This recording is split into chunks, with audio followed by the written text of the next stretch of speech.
ഇനി ഇത് ചെയ്യുന്നതിൻ്റെ സമയത്തെക്കുറിച്ചാണ് എനിക്ക് സംശയമുള്ളത്. കാരണം ഒരുപാട് ആളുകളൊക്കെ ഇങ്ങനെ രാവിലെ എണീറ്റ് അവരുടെ ഒരു അങ്ങനെ ഒരു രീതിയായിട്ട് ചെയ്യാറുണ്ട്.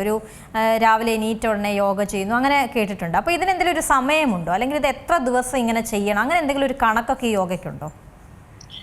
യോഗ എന്ന് പറയുന്നത് നമുക്ക് എപ്പോഴും എല്ലാം ഒരു ഫ്രഷ് സ്റ്റാർട്ടപ്പോടെ ചെയ്യുന്നതാണല്ലോ നമ്മുടെ ഒരു ദിവസത്തിന്റെ ആരംഭത്തിന് ഏറ്റവും എനർജറ്റിക് ആക്കുക.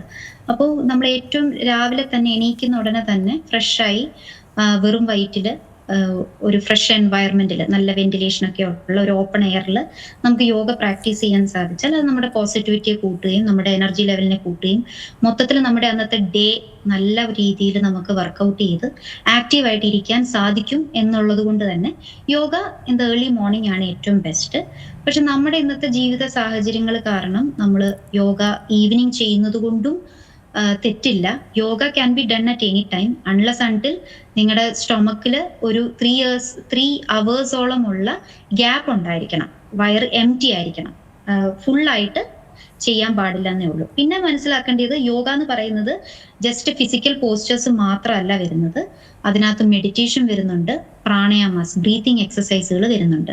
അപ്പൊ ഈ പറയുന്ന പ്രാണായാമാസും മെഡിറ്റേഷനും ഒക്കെ നമുക്ക് ഡേ ടൈമിലാണെങ്കിലും ഇപ്പൊ വൺസ് നിങ്ങൾ വല്ലാണ്ട് സ്ട്രെസ്ഡ് ആയിട്ട് ഫീൽ ചെയ്യുന്ന സമയത്ത്, വല്ലാത്തൊരു പാനിക് ആയിട്ടുള്ളൊരു മാനസികാവസ്ഥയിലൂടെ കടന്നു പോകുന്ന സമയത്ത് you can do the practice. അതപ്പോൾ ഏത് ടൈമിൽ വേണമെങ്കിലും ചെയ്യാവുന്നതാണ്. ഉറക്കത്തിന്റെ പ്രശ്നമുള്ളവർക്ക് രാത്രി കിടക്കുന്നതിന് മുമ്പായിട്ട് ചില പ്രാണായാമാസും പ്രത്യേകം ബ്രീത്തിങ് എക്സസൈസുകളും കാര്യങ്ങളും ഉണ്ട്. അപ്പൊ അത് പ്രാക്ടീസ് ചെയ്യുന്നത് വഴി അവർക്ക് നല്ല ഉറക്കം കിട്ടാൻ സഹായിക്കാറുണ്ട്.